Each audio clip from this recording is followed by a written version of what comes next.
तो अब इसका टैक्स की लिस्ट आ चुकी है दोस्तों। बेसिक सेटअप अगर आप लेंगे तो 12% का टैक्स देना पड़ेगा। अगर कार्ड आइटम्स अगर आप परचेज करते हैं तो 18% का टैक्स देना पड़ेगा, और लग्जरी आइटम्स अगर आप परचेज करते हैं तो 28% का टैक्स देना पड़ेगा। कैपिटल बेस्ड टैक्स, आइए इसके बारे में थोड़ा सा बताता हूँ। जब कोई अपना एसेट बेचता है, चाहे घर हो या फिर जमीन, इससे जो पैसे कमाते हैं उसका टैक्स। और शॉर्ट टर्म में से जो पैसे कमाते हैं तो पहले 5% से 15% तक था और अब 20% हो गया है। और लॉन्ग टर्म में पहले 10% का टैक्स था लेकिन अब 12.5% का हो गया है।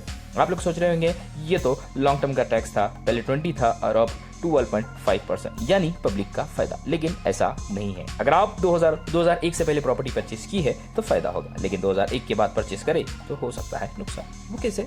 सुनो, सरकार का रूल है 2001 से पहले परचेज की हुई प्रॉपर्टी पे इंडेक्शन की बेनिफिट मिल जाती है, यानी कि आज के हिसाब से उसकी प्राइस वैल्यू के हिसाब से टैक्स देना होगा, लेकिन उसके बाद नहीं।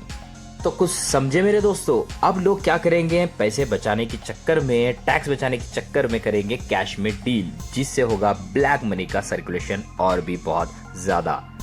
आगे क्या होगा पता नहीं। चैनल में नहीं तो सब्सक्राइब जरूर कीजिएगा, अपडेट मिलती रहे।